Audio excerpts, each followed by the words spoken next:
There is a 14,500-ton marble cylinder in Italy that has been slowly falling for over 800 years. Every single day, gravity pulls it a little closer to the ground, and every single day, somehow, impossibly, it refuses to collapse. But here's the question nobody wants to answer honestly. When does the clock finally run out? Drop your wildest prediction in the comments. Smash that like button if you love engineering mysteries. And subscribe so you don't miss what we uncover next, because today, we are going to trace the entire life of the most famous mistake in architectural history. Most people think the Leaning Tower of Pisa is just a quirky tourist attraction, a funny photo opportunity where you pretend to hold it up with one hand. But behind that postcard image lies one of the most dramatic survival stories ever told by a building. This structure has outlived empires. It has survived 4 devastating earthquakes that flattened everything around it.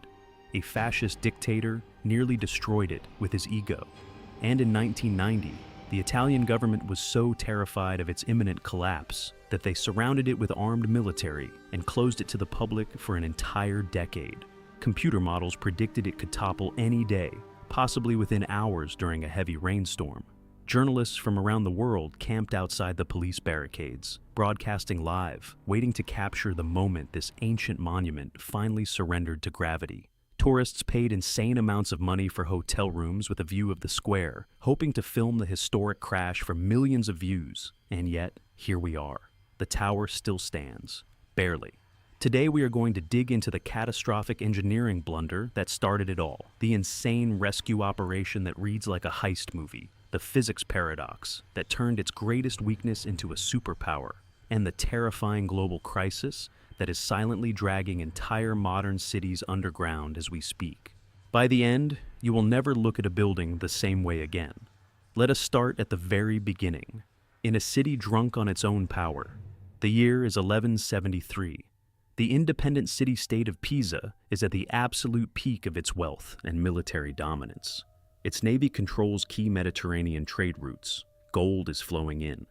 And the city's leaders, wealthy merchants and politicians with egos the size of cathedrals, decide they need to send a message to their bitter rivals in Genoa and Florence. They want a monument so spectacular, so blindingly white and impossibly tall, that it will make every other city in Europe look like a village. They commission a bell tower for their cathedral complex, a freestanding campanile made entirely of the finest Carrara marble. The architect, widely believed to be Bonanno Pisano, draws up plans for an 8-story cylindrical tower that will rise over 56 meters into the Tuscan sky. Construction begins with enormous enthusiasm. Thousands of workers haul gleaming marble blocks to the Piazza dei Miracoli. The foundation is laid. The first 3 stories rise beautifully. And then, roughly 5 years into construction, something terrible happens. Workers notice the structure has started to lean. The plumb lines are off. The massive stone cylinder groans and shifts ever so slightly to one side. Construction stops immediately. Now, the logical response here would be to tear the whole thing down, reinforce the ground, and start fresh. But Pisan pride would never allow such an admission of failure in front of the entire known world. So they just left it. They abandoned a crooked, half-finished tower standing in the middle of their most important public square and hoped the problem would magically fix itself. Spoiler, it did not. Rumors spread across Italy like wildfire. Some people whispered that the architect had deliberately curved the building as a show of supernatural skill. Others blamed a dark curse from jealous Florentines, who supposedly snuck onto the square at night and performed a ritual to humiliate their rivals. The most superstitious locals claimed the ground beneath the foundation was haunted, that builders had disturbed an ancient burial site, and the dead were dragging the tower down in revenge. But the real answer was far less dramatic and far more terrifying. It was the dirt. The very word Pisa likely derives from an ancient term meaning marshy land. The architect had sunk his foundation only about 3 meters deep into soil that was essentially a wet sponge. Layers of soft river clay, fine sand, and crushed marine shells. When you drop 14,500 tons of dense marble onto a wet sponge, the water gets squeezed out. But here is the critical detail. The soil under the south side of the tower was slightly softer and more waterlogged than the soil under the north side, so the tower did not sink evenly. It began to tilt, slowly, relentlessly, pulling the entire massive foundation down, with it on one side. And if you think the soft ground was the worst of it, just wait until you hear what happened when humans tried to fix the problem and nearly turned a slow disaster into an instant catastrophe. Almost a century after the construction freeze, a new generation of supremely confident architects decided to finish the abandoned bell tower. Their brilliant plan was to compensate for the lean by making each new floor slightly taller on one side and shorter on the other. The idea was to visually straighten the appearance of the tower, even though the base was still crooked. The result? Instead of a straight cylinder, they built a giant curved banana of marble. The building now had two problems. It was leaning, and it was bent. Centuries crawled by. The tower kept sinking, millimeter by millimeter. But the real drama, the truly terrifying chapter, exploded in the 20th century. In the 1930s, Benito Mussolini came to power in Italy. The dictator was obsessed with projecting strength and perfection. He viewed the Leaning Tower as a national embarrassment, a symbol of weakness and decay. He slammed his fist on his desk and ordered his best engineers to straighten it immediately, no matter the cost. When construction barriers went up around the tower and the area was sealed off from the public, wild theories erupted. People said the dictator secretly wanted to demolish the tower under cover of darkness and replace it with a perfectly straight monument to himself. Yellow press tabloids printed stories about engineers discovering pirate gold in secret caves beneath the foundation. And conspiracy theorists insisted the government had found mysterious gravitational anomalies under the square that were pulling the building into the earth like an invisible magnet. Mussolini's actual plan was brutally simple and catastrophically stupid. His engineers drilled hundreds of deep holes into the historic foundation and pumped in nearly 90 tons of liquid concrete under extreme pressure. The iron logic was straightforward. The concrete would spread underground, harden into a solid platform, and the tower would stand up straight. But they completely ignored basic physics. Concrete is incredibly dense and heavy. All that fresh cement added enormous weight to an already overloaded foundation. The groundwater was forced out of the clay layers even faster than it had been squeezed out over the previous 8 centuries. Instead of straightening, the tower let out a sickening crack, lurched, and tilted even further. The dictator's experiment failed spectacularly, pushing the ancient monument closer to its death. But here is where the story takes a turn so bizarre, it sounds like fiction. Remember that soft, swampy soil that had been slowly killing the tower since 1178? The same treacherous ground that every engineer cursed? It turns out that exact same soil saved the tower from a completely different, far more violent threat. Over its incredibly long life, the Tuscany region experienced at least 4 powerful, destructive earthquakes.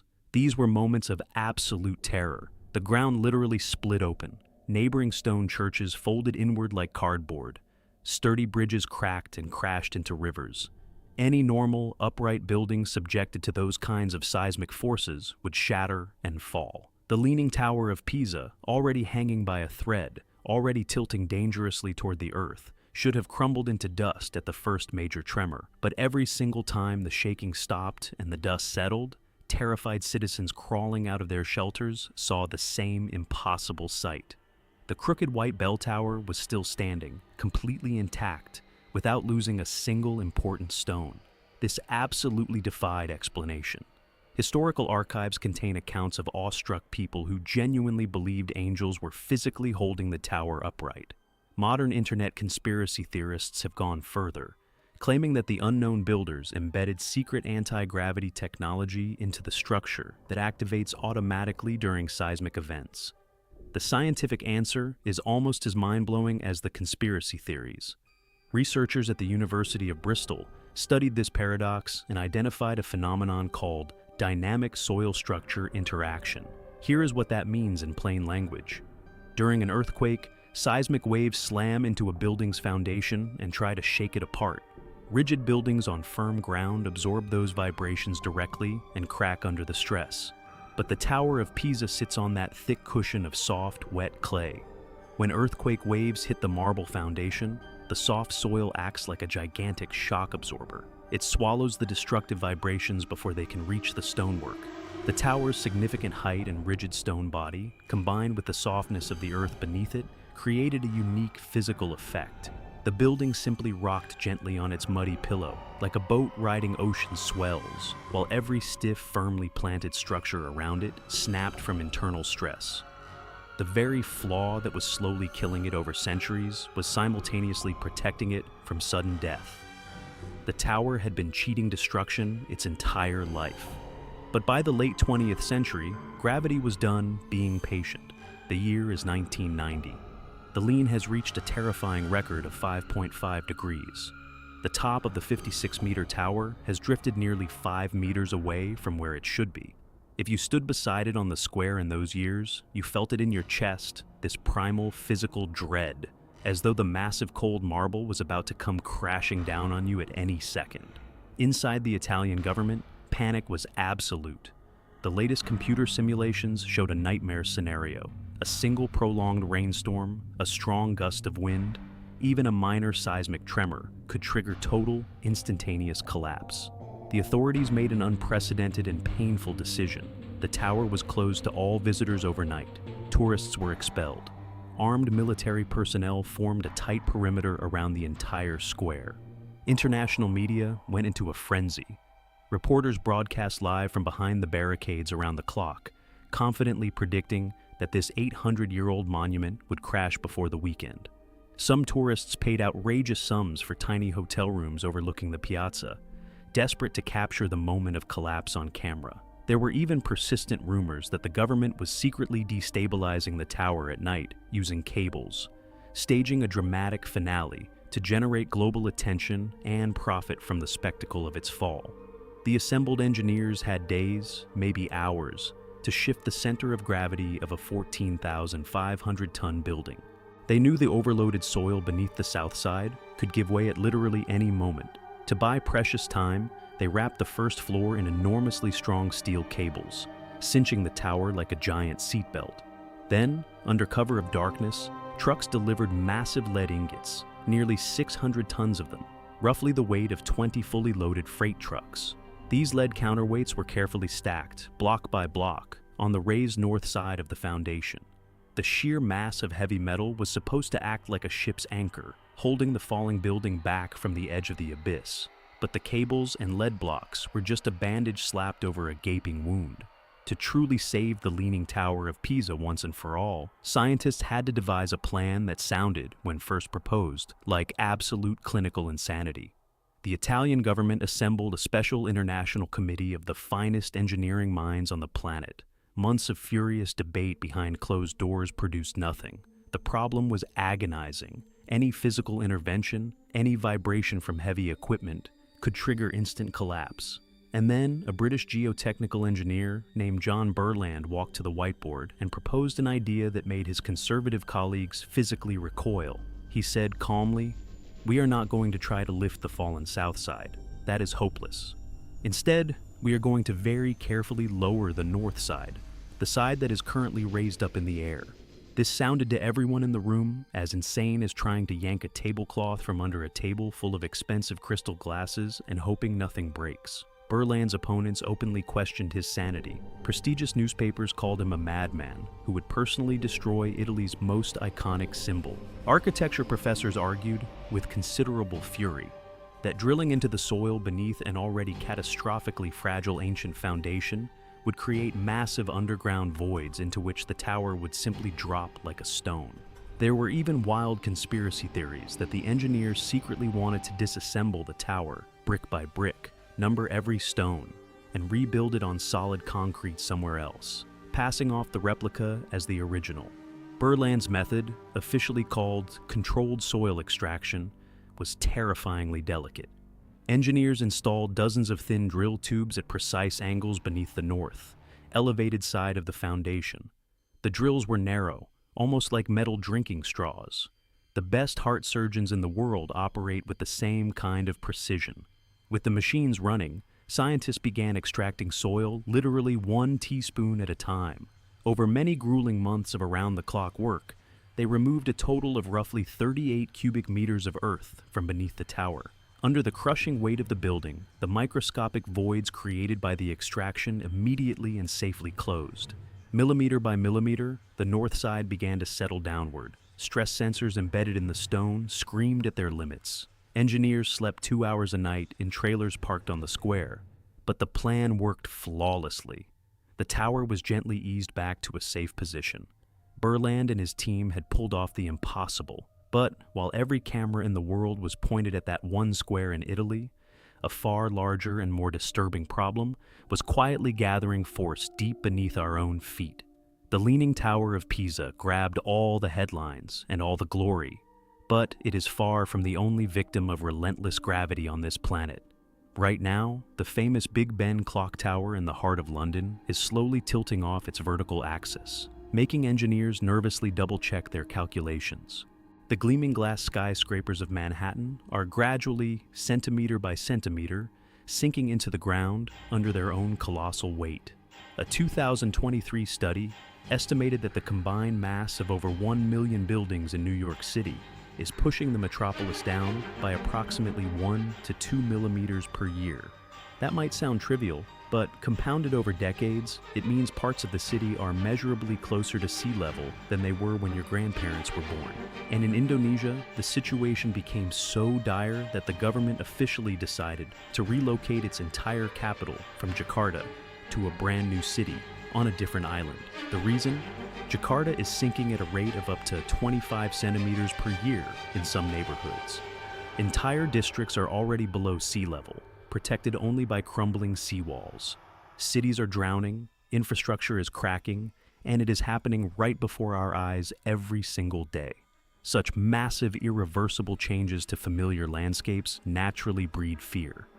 Conspiracy channels online gain millions of views with theories about Hollow Earth, claiming that secret government agencies or subterranean reptilian civilizations are running giant boring machines deep under our cities, constructing enormous underground bunkers for an impending global catastrophe. The mass sinking of buildings, they argue, is just a side effect of this hidden activity. The real cause is far more mundane, but no less devastating: the uncontrolled extraction of groundwater. Major cities consume millions upon millions of liters of fresh water every day. When powerful pumps drain these underground reservoirs dry, the porous layers of earth lose their internal hydraulic support. Picture a fully inflated air mattress with a heavy suitcase sitting on top. Pull the plug and let all the air out, and the suitcase immediately sinks to the hard floor. That is exactly what happens when dried-out, water-depleted soil compresses and crumbles under the unimaginable pressure of concrete jungles, permanently reshaping the surface of our planet. So, what happened to our main character? Did the countdown to the fall of the Leaning Tower of Pisa finally stop? Or is this just a temporary calm before the ultimate storm? In 2001, after a full decade of exhausting, nerve-shredding restoration work, the protective barriers were finally removed from the square. The Leaning Tower of Pisa ceremoniously reopened its heavy wooden doors to millions of ecstatic tourists from around the world. But everything had changed. Today, this building is monitored more closely than the most critical patient in an intensive care unit. High-precision laser scanners are positioned at various heights around the ancient monument. Satellites in cold orbit continuously track its exact position from space. Massive streams of data from these instruments flow into a centralized computing facility, where engineers use supercomputers to analyze every micron of movement. Some stubborn skeptics, examining high-resolution modern photographs, loudly claim that the tower is no longer leaning at all, and therefore all its historical magic has been permanently lost. There are even insulting rumors that the cunning Italian authorities secretly anchored the base to bedrock with thick steel rods, and are now simply fooling gullible tourists into photographing themselves with a perfectly safe artificial amusement park ride. Some say the entire thing has become nothing more than a giant, profitable theatrical prop for endlessly extracting money from visitors. But the cold, stubborn data from those laser instruments tells an absolutely astonishing story. Thanks to John Burland's brilliant operation, the critical lean was safely reduced by nearly 45 centimeters. That means the tower literally traveled back in time to the stable position it occupied roughly 200 years ago. And the physics keeps working in its favor. The soil beneath the foundation, artificially compacted by the extraction drills, has become significantly firmer. The tower has not merely stopped its inexorable fall, it continues to straighten itself, incredibly slowly, winning back a few millimeters from gravity every single year. Leading structural engineers with world-class reputations have staked their professional credibility on a firm guarantee. The Leaning Tower of Pisa is now in a state of absolute safety and will stand in its current magnificent condition for at least another 200 to 300 years. But let us be honest with ourselves for a moment.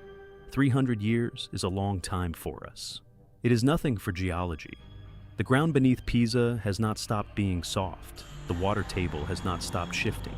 Climate change is raising sea levels and altering precipitation patterns across the Mediterranean in ways that no engineer in 2001 could have fully modeled.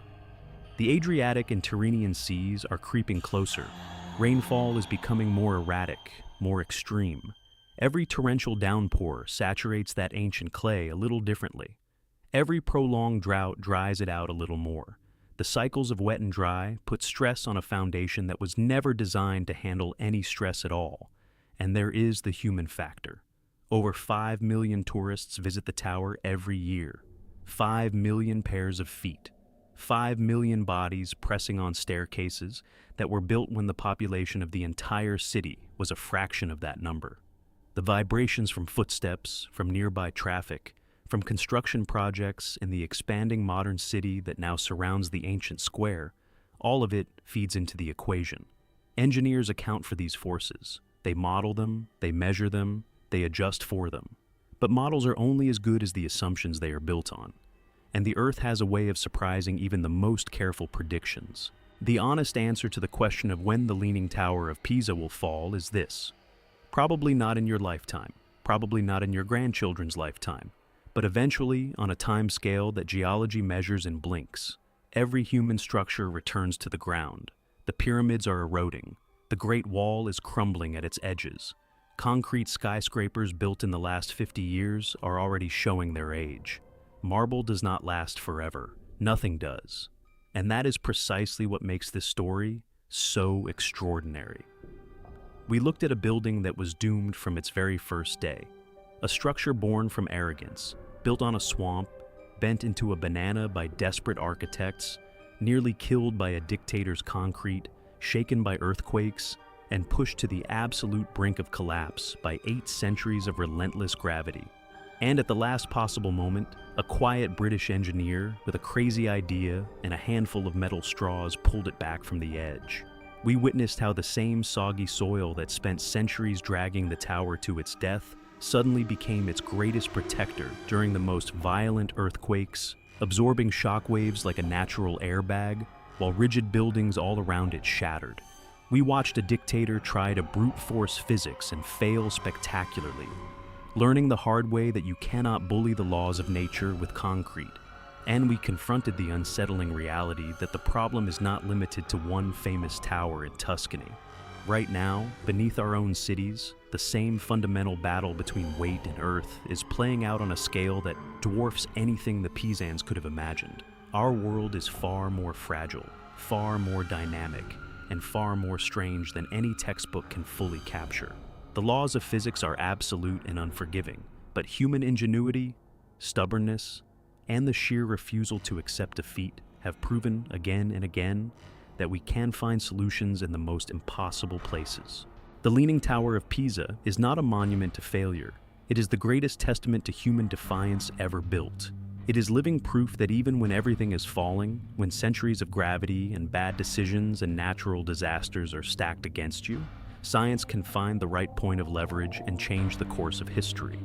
So, the next time someone asks you when the Leaning Tower will fall, you can tell them not today, and probably not tomorrow either. But keep watching, because gravity never sleeps, and neither do the engineers. What do you think? Will the tower outlive us all? Or is there a ticking clock we cannot hear? Let me know in the comments. And if this story blew your mind, subscribe and hit that bell, because next time we are going even deeper. See you.